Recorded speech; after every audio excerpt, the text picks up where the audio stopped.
Good evening and welcome to the Rhinelander Common Council meeting. The agenda has been posted and the media has been notified. Clerk, can you please take the roll? David Holt. Here. Stephen Jopek. Here. Luke Kramer. Here. Kerry Michalowski. Here. Gerald Anderson. Here. Thomas Barnett. Here. Bob Luter. Here. Leanne Felton. Here. Chris Hannes. We do have quorums. Please stand for the Pledge of Allegiance. I pledge allegiance to the flag of the United States of America and to the republic for which it stands, one nation, under God, indivisible, with liberty and justice for all.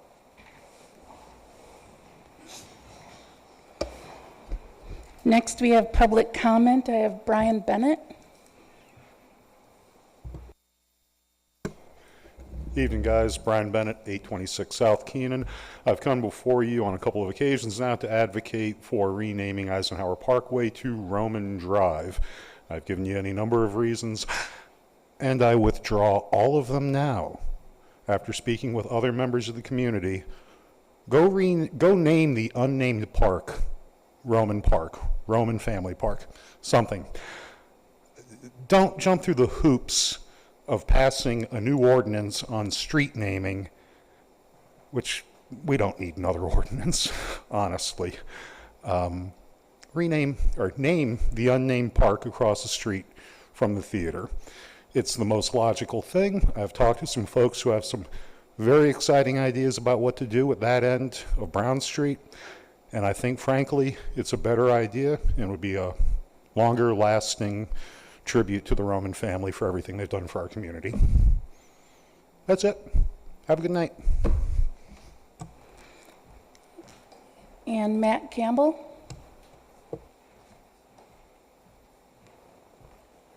Good evening, Council. Also have a quick one tonight, just coming to say thank you to all of you who have responded to my email and come out and taken a look at the area. I appreciate it. Invitation still open to anybody else on the council who would still like to come take a look. By the way, I'm assuming you all know me by now since I've been up here a few times, but I'm here to talk on behalf of the residents in the Messer Street area whose properties are going to be affected by the street reconstruction. So again, thank you for taking the time. For those of you who have either talked to me or come to talk to me, or anybody else that are of the residents in the neighborhood, really appreciate it. We do plan on coming back to the next city council meeting in 2 weeks. I saw that we will be on the agenda, so thank you for putting us on the agenda. I know part of that is Mark having new plans, but we will be back to discuss at that time as well, and we plan to submit something to include in the meeting packet before Tuesday of next week so that the council members all have it in time to look it over as well for that meeting. So thank you very much. Feel free to reach out to me if you would like to still come take a look with me and walk around the neighborhood, or any of the other residents. Anybody will be willing to show you around and what the work is gonna look like, how it might affect the area, and how we think we might be able to change some small things to or what we see as change it for the better. So thank you. Are there any other public comment? Do any of the elders have public comment? Okay, moving on to mayor's comments. Obviously, I'm not the mayor, but as council president, I just wanted to make note that at the next meeting on September 23rd, Mark Barden from Town and Country will have a concept plan, and there will be discussion regarding the Messer Street project. Moving on to public hearings, there are none. Presentations, street and infrastructure improvement projects by Mark. This will be a fairly quick update as things are starting to wrap up. The Oneida Street project, we're just looking at punch list items right now, some asphalt repairs, some control cabinet issues. We need to finish up the striping, get some restoration done out there. And then that one will be wrapped up. The Grant Street, which is part of the Oneida project, but was an adder this spring. They'll be pouring concrete this week, paving next week, and restoration will either be done next week or the following. So that Grant Street portion of the Oneida project will be wrapping up by the end of September. Timber Drive has been paved and striped. We have some punch list items out there, some concrete that needs to be replaced that was damaged during the paving operations, some other items on the punch list that we need to address. We're going to take a look at those tomorrow. And some additional grass restoration, and then that one will be wrapped up for the year as well. Pelican Street, the milling is tentatively scheduled for the middle of next week. Paving will be the following week, so that'll be milled. We're anticipating some binder patching to have to be done. So as they mill it, the city's actually going to come in and do some repairs if needed. The following week, Northeast will be paving that, so that'll be wrapped up end of September as well. Kemp Street lift station, the last couple meetings that I've been to, giving you an update. We're hoping for possible fall construction to start on that. It's not looking like that's going to happen. Control cabinets are the controlling factor, just getting that equipment in. They have not got the control cabinet for that. But that's a possible late winter, early spring start for Kemp Street. They will have to replace that lift station, so there'll be some digging. So I think probably early spring is more likely to start construction on that. The Pelham lift station, they're just replacing internal components, waiting on a control cabinet on that as well, but that's possibly a winter start to get that work done for the Pelham Street lift station. Then they have some digging to do in the spring. So both of those will be summer, fall completion items, but hopefully we can get some work started on those. And then, as Matt and Carrie both said, next council meeting, I'll have a concept plan to discuss the street construction on Messer. Any questions? Patrick? Yeah, Mark, the Kemp Street lift station, will that have any adverse effect on any of the buildings, businesses out there, it waiting, or will that? It has the capacity, the Kemp Street lift station has the capacity for the hotel. Okay. But it's in such poor condition, and we've talked about it with Kurt, and Kurt is going to be anxious about it this winter. Right. I think anxious is the appropriate word. But it should make it through, no issue, no problem? If there's no failures, yes. Okay. It is not a capacity issue, so the pump has the capacity for that hotel. The problem is there's one pump.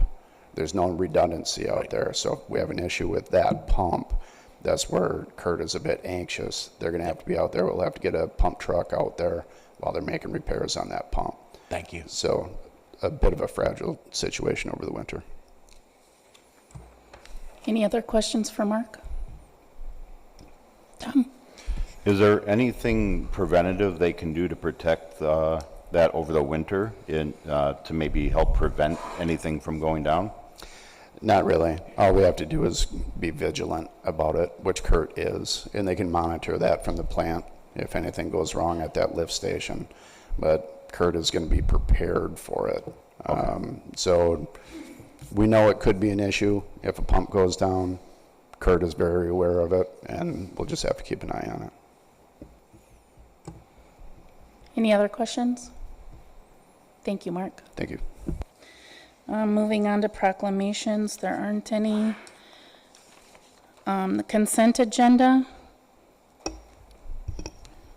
David? Holt, I'll make a motion to approve the consent agenda, which includes the bills and claims in the amount of $3,254,346.91. Barnett, second. We have a motion and a second. Austin, can you take roll? Thomas Barnett. Aye. Leanne Felton. Aye. Carrie Mikulowski. Aye. Bob Luder. Aye. Gerald Anderson. Aye. David Holt. Aye. Luke Kramer. Aye. Stephen Jopek. Aye. Ordinances, there are none. Unfinished business, there are none. Introduction of new business. Discussion and/or action proposed resolution 2024-118, approving a fee waiver request from the Tri-County Council on DVSA Color Run Walk event on September 28th, 2024. Refer to Austin. So this is just a fee waiver coming in front of you. You can see in your packet of the route as well as their application. They're looking to have the special event fee of $25 waived. I'll make a motion to approve proposed resolution 2024-118, approving fee waiver request for the Tri-County DVSA Color Run Walk event on September 28th, 2024. Barnett, second. Got a motion and a second. Austin, please take roll. Carrie Michalowski. Aye. Oh, sorry, Gerald. Yeah, I just wanted to say, it seems, in one sense, it seems silly to be waiving a $25 fee, but you have to go through this process. But I think the other side of it is that even if we're going to waive lots of other things, it seems to me that we shouldn't waive the application fee because that requires a certain amount of work on the part of the clerk's office and other people in administration for every application, even if we're going to waive the other stuff.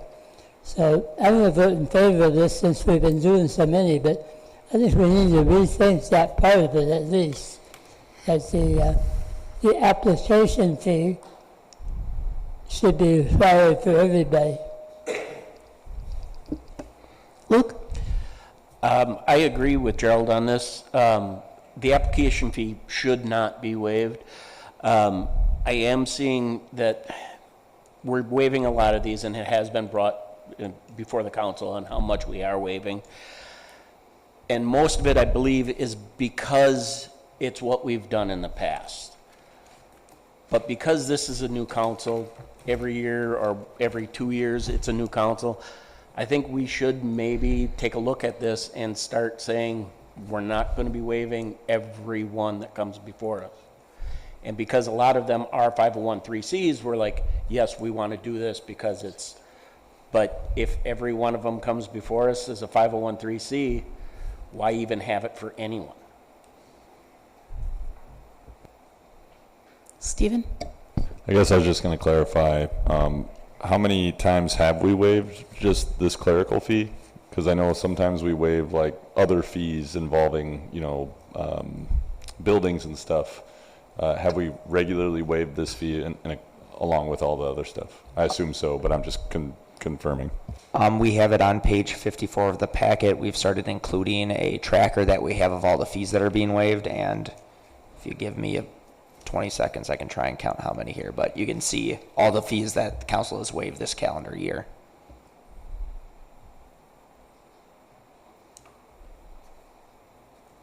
Any other comments?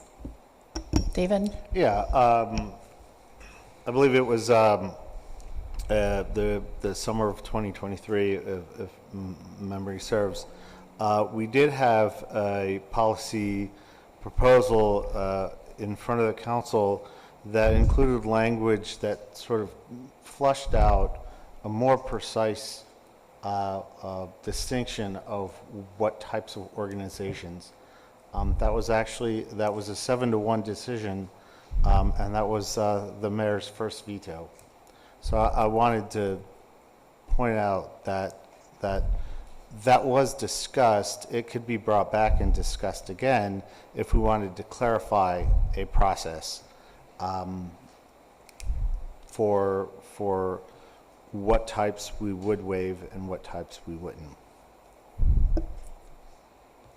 Any other comments? Stephen? Yeah, I guess that's something that we probably should do. Put that on a future agenda item or something, but to kind of just discuss the, I don't know if that requires an ordinance necessarily, that's not what I'm thinking, but just clarifying what is the procedure that we're going through to approve these things or waive these things. Because it does end up adding up, and I know we're all aware of that, but we're also trying to be supportive of community events in a growing community. And so I think revisiting that and formally discussing how we go about approving or denying these things could be beneficial, just to allow for some consistency while also making sure the fees are present when they need to be. Austin? And Just to answer your earlier question, if I've counted correct, it's 25 application fees that we've waived this year so far. So this would be the 26th request. Okay, and that's the total for 650, correct? Yep. Okay. David?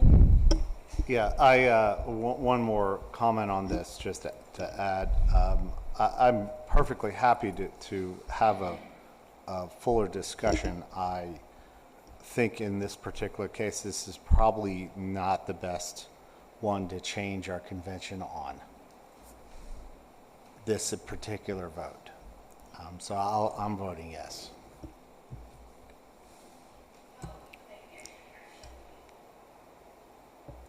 Any other comments? Austin, please take roll. Carrie Mikulowski. Aye. David Holt. Aye. Luke Kramer. Aye. Stephen Jopek. Aye. Gerald Anderson. Aye. Thomas Barnett. Aye. Leanne Felton. Aye. Bob Luder. Aye. Motion passed.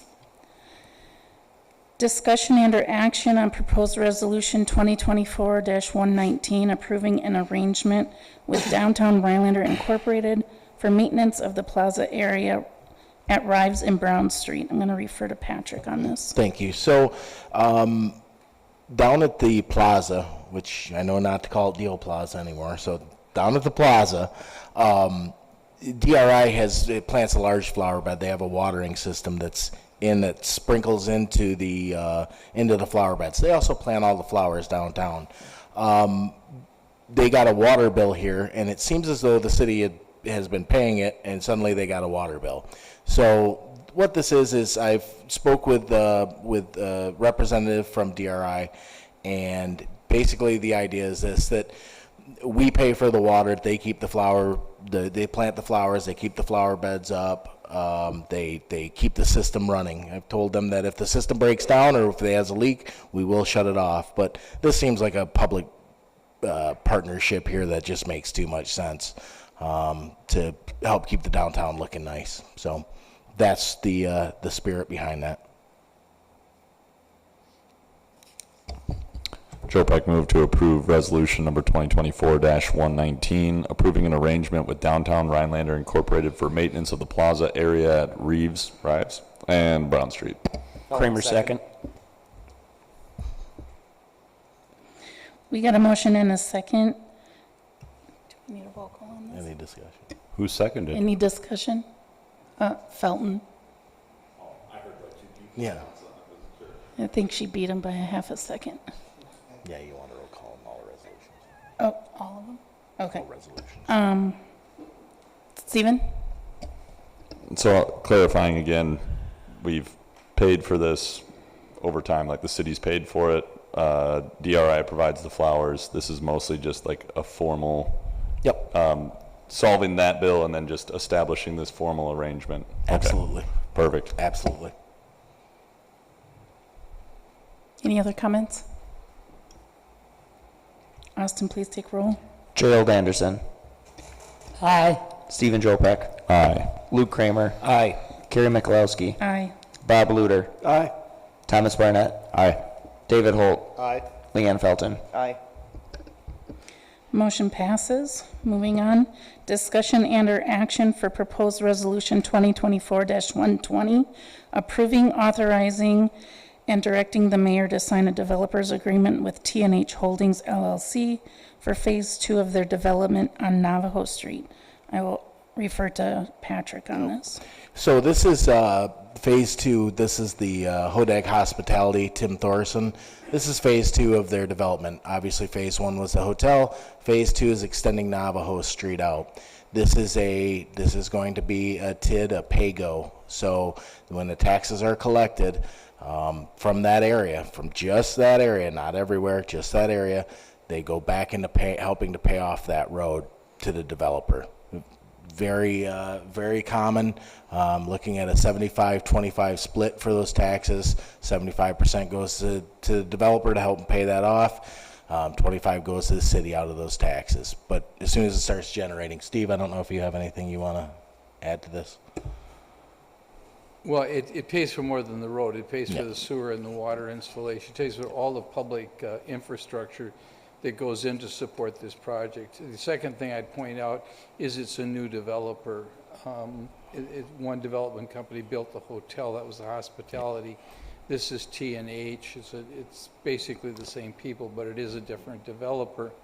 The other thing you have to recognize is that if you do read through the developer's agreement, the only thing that can be paid for is the infrastructure. They can't use it to cover any of their own expenses.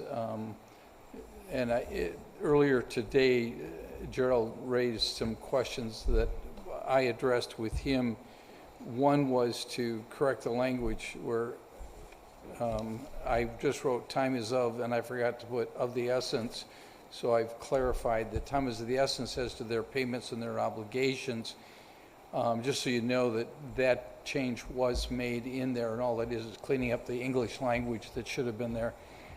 The other questions came up is there was a question about what is meant by development improvements or the improvements, and that's spelled out in the whereas clauses, and it's very clear that it's the street, it's the sanitary sewer, the storm sewer, and the city water. Those are the improvements that belong to the city, and they're specifically listed. So anytime there's a reference to development improvements, that's what we're talking about in the agreement. And then there was a statement, and I want to clarify this.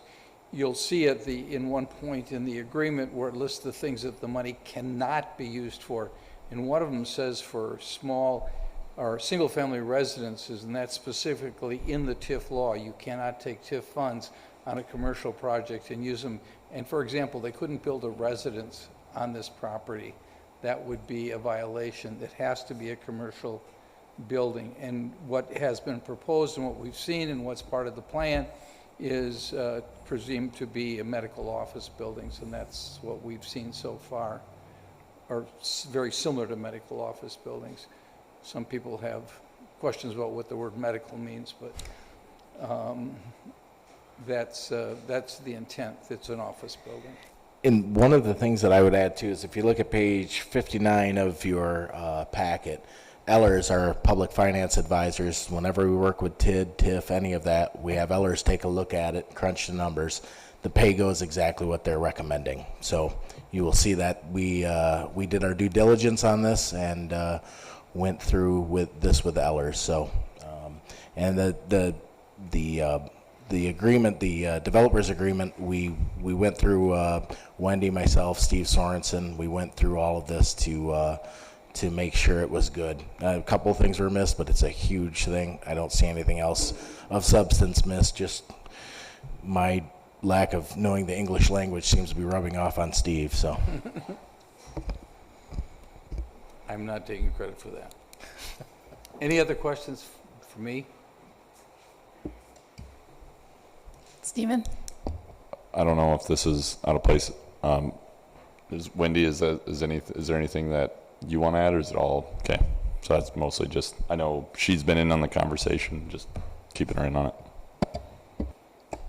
She wrote the whole thing. It's all her fault if there's anything wrong in it. Not really. No, Wendy did check the numbers, though, and I think that's really important, that you know the numbers do work out. And a lot of the language were things that Wendy worked out with the developers. So thank her. All right. Gerald? Joe Peck move to approve resolution number 2024-120, approving, authorizing, and directing the mayor to sign a developer's agreement with T&H Holdings LLC for phase 2 of their development on Navajo Street. Hold a second. Gerald? Yeah, I just had a comment about this type of presentation. We've got 6 or 8 different maps involved in this, and I'm not sure if any one of them shows the overall picture. It sure would be nice to have something that does. In this case, some of them are upside down from the others even, and it's, I like maps, but I find this confusing sometimes, and especially when they change the lot numbers from one certified survey map to another. and use the same numbers but for a different place. That gets confusing too. I just like to have some simple explanation. Which lots we're talking about, for instance, at this point.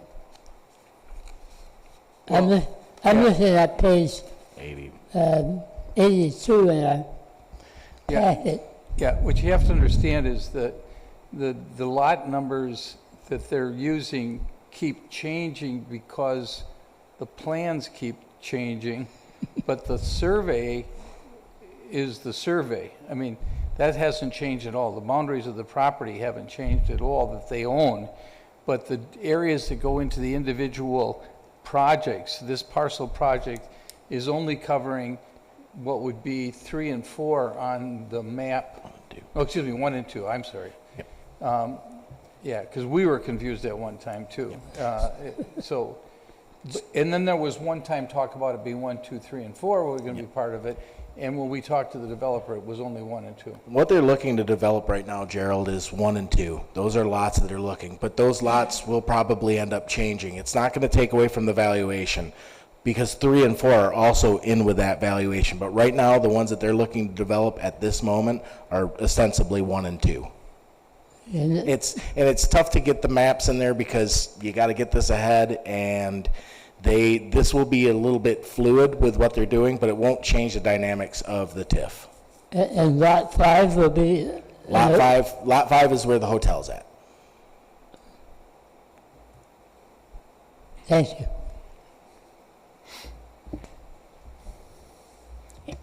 Tom? Is there a motion? Yes. There is? Oh, okay. Any other comments? Austin, please take roll. Leanne Felton. Aye. Bob Luter. Aye. Luke Kramer. Aye. Thomas Barnett. Aye. Gerald Anderson. Aye. Carrie Mikulowski. Aye. Stephen Jopek. Aye. David Holt. Aye. Okay, discussion and/or action approving the mayor's appointment to boards and commissions for the Plan Commission, Tom Giroux. Barnett, I make a motion to accept I make a motion to approve the mayor's appointment to boards and commissions of Tom Giroux on the Plan Commission. Luter, second. Any comments? Austin, please take roll. Luke Kramer. Aye. David Holt. Aye. Bob Luter. Aye. Stephen Jopek. Aye. Thomas Barnett. Aye. Gerald Anderson. Aye. Leanne Felton. Aye. Carrie Mikulowski. Aye. Discussion and/or action approving the recommendation from the Plan Commission for the proposed annexation of parcels PL 593-4, PL 593-5, and PL 593. Refer to Steve. Yeah, the Plan Commission has recommended to the council that this annexation be approved. If you approve the annexation, then we submit it to the state of Wisconsin because they have to review it. When they review it, we come back to you and you pass an ordinance that changes the official maps. But we're not going to go through all that effort of going to the state and approving the official maps unless you as a council are okay with the action that was recommended by the Plan Commission. Basically, there's kind of complementary parcels here because there's different owners, but the concept was these are lands that are going to be developed into a multifamily type housing project. As you hear often, we need more housing in Rhinelander. Also, the reason for annexation, of course, is called sewer and water. That really makes it a much more viable project. And the city provides the sewer and water. And we don't provide sewer and water except in extreme situations unless they're annexed into the city. So that's probably taking 100 hours of explanation and putting it down into very small language. I don't know if there's anything, Patrick, you want to add to that? No, I think you got it. Just so you know, I don't know if you covered this, but the Planning Commission did hold a public hearing, so people were notified, and they did hold one per statute. Gerald? I have a question about the map on page 119. which I think shows it pretty clearly. But what it seems to show is that parcel PO 593-10 will remain kind of an island, and the roadway to it as well. Yeah, two things. It's not an island because the town owns a road that goes right to it. So that, under the law, that does not create an island because it's serviced by a town road that goes to the town parcel. The second thing is there's no prohibition. A lot of people think there's a prohibition against creating town islands. There's no such prohibition. There's nothing in Wisconsin statute, there's nothing in Wisconsin law that prohibits town islands. So the question is it good practice? And the answer, of course not. But in this case, the property owner was notified. The property owner does not want at this time to become part of the city, mainly because obviously the property owner probably doesn't want to hook up to city sewer and water. And of course, we have a policy that if you're part of the city, you must hook up to sewer and water. But there's nothing that prohibits legally that parcel from existing as part of the Pine Lake Township. Will we need part of that roadway for utilities? The roadway is not going to be annexed at all into the city, and we don't need to annex it into the city.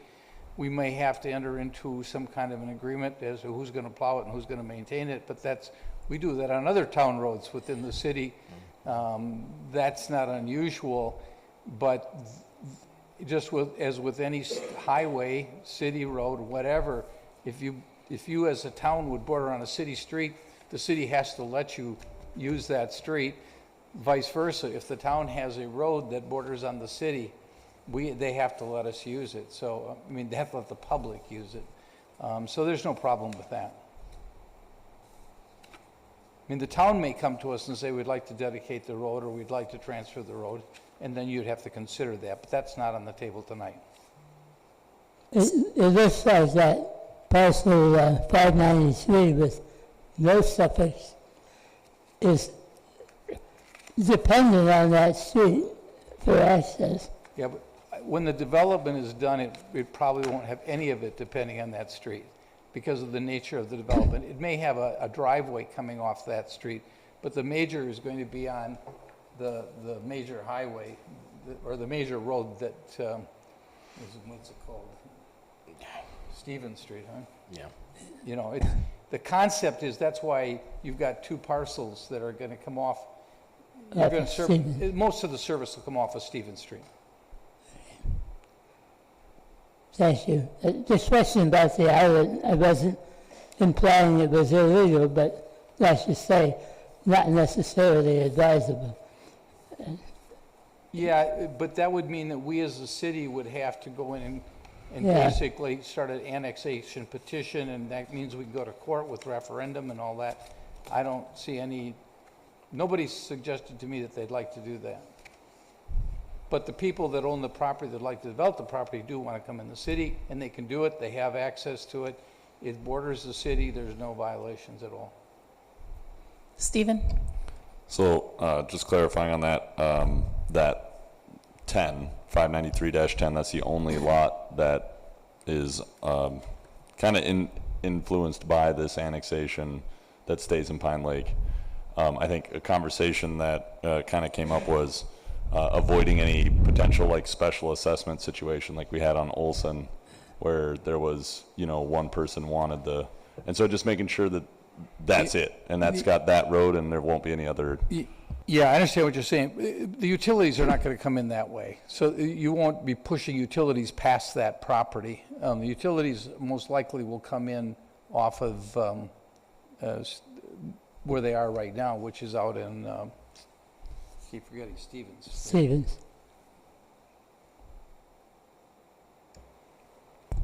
Gerald? I move that we approve the recommendation from the Plan Commission for proposed annexation of parcels PL 593-4, -5, and 593 with no dash. Hold second. Any further discussion? Austin, please take roll. David Holt, Aye. Stephen Jopek, Aye. Luke Kramer, Aye. Karen Mikulowski, Aye. Gerald Anderson, Aye. Thomas Barnett, Aye. Bob Luder. Aye. Leanne Felton. Aye. Motion passes. Discussion and/or action approving the recommendation from the Plan Commission for the proposed annexation of parcel PL 593-3. Steve, do you have anything else to say on this? Well, that's just the individual parcel that is surrounded by all the big parcels that were just annexed. It's owned by a different owner, and that's why it came in as a different annexation. That's the only reason it came in as a different annexation. Different times, different applications, but it's the same project, it's the same idea.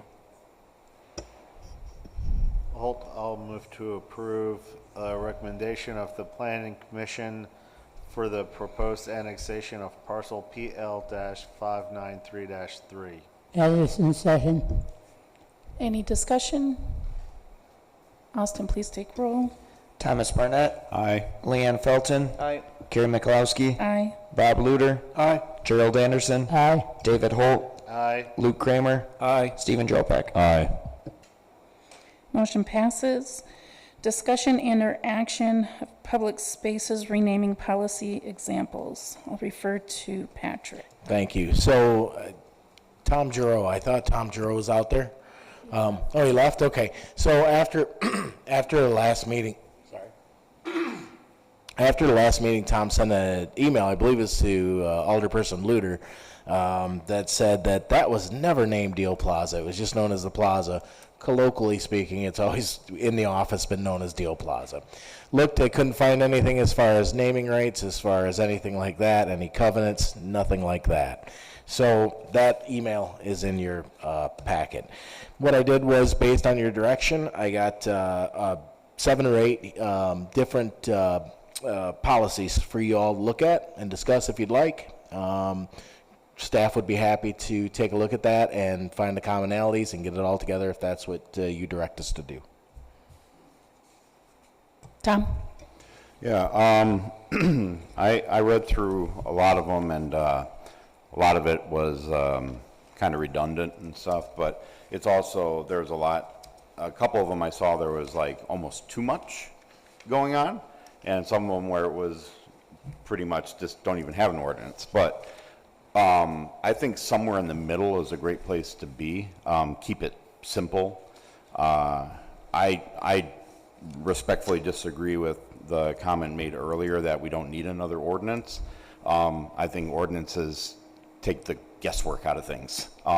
So I think it's important, very important, that if we're going to be renaming things in the city from here on out, that there should be a list to follow. And I think that just cleans everything up so that we don't have a big uproar again about, you know, who's going to rename this to that and that and this and this. This way we have a policy, we have an ordinance, and it keeps it nice and clean.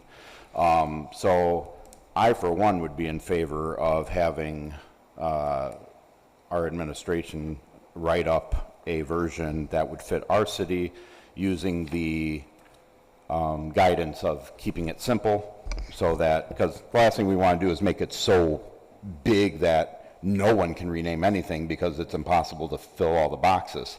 So I think that we should direct Patrick to come up with a version suitable for our city and then respectfully pass it. Is that a motion?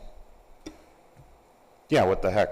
I'll make a motion to have Patrick come up with a ordinance for renaming streets and structures for the city of Rhinelander to present to council by, I'll give you a couple meetings. Appreciate it. Yeah. Joe Peck, second. Gerald? I just wanted to agree with Tom. Patrick talked about finding commonalities between those, and that sounds good, but keep it simple also. Stephen? One thing I saw in there that I kind of liked, just considering we were considering a road renaming, there was something in there about petitions signed by individuals who lived on the road or like had property on the road. I think whatever that percentage is in the reading, it was like 50%. I think that's important to have. I think we can't just shrug off businesses and like it's just not responsible governance. But yeah, I think I think I trust Patrick to put something together based on what I see. That was just one thing that kind of came up in our conversations repeatedly was, oh, well, we'll just do it. Who cares if, you know, these people are impacted or this business? I don't really want to get into that game. I'd like to have it be more cooperative than that. Any other discussion? Austin, please take roll. Carrie Mikulowski. Aye. David Holt. Aye. Luke Kramer. Aye. Stephen Jopek. Aye. Gerald Anderson. Aye. Thomas Barnett. Aye. Leanne Felton. Aye. Bob Luder. Aye. Motion passes. Discussion and/or action, proposed Roman dedication. I'll refer this to Patrick as well. So I would actually tell you that you might want to wait until an ordinance is done. It doesn't make any sense now to do it. Wasn't sure exactly what direction council wanted to go, so I put them both in there because I knew it was something to talk about. But I would suggest that at this moment you wait for the ordinance. That just makes way too much sense. Barnett, I make a motion to table this agenda item until after we've been able to approve an ordinance for renaming practices. Hold second. Any discussion? Austin, please take roll. Gerald Anderson. Aye. Stephen Jopek. Aye. Luke Kramer. Aye. Carrie Mikulowski. Aye. Bob Luder. Aye. Thomas Barnett. Aye. David Holt. Aye. Leanne Felton. Aye. Motion passes. Moving on, communications, there are none. Future agenda items, there's the Messer Street project and the short-term rentals. Any other future agenda items? Oh, Austin, can you put fee waiving as a future agenda item?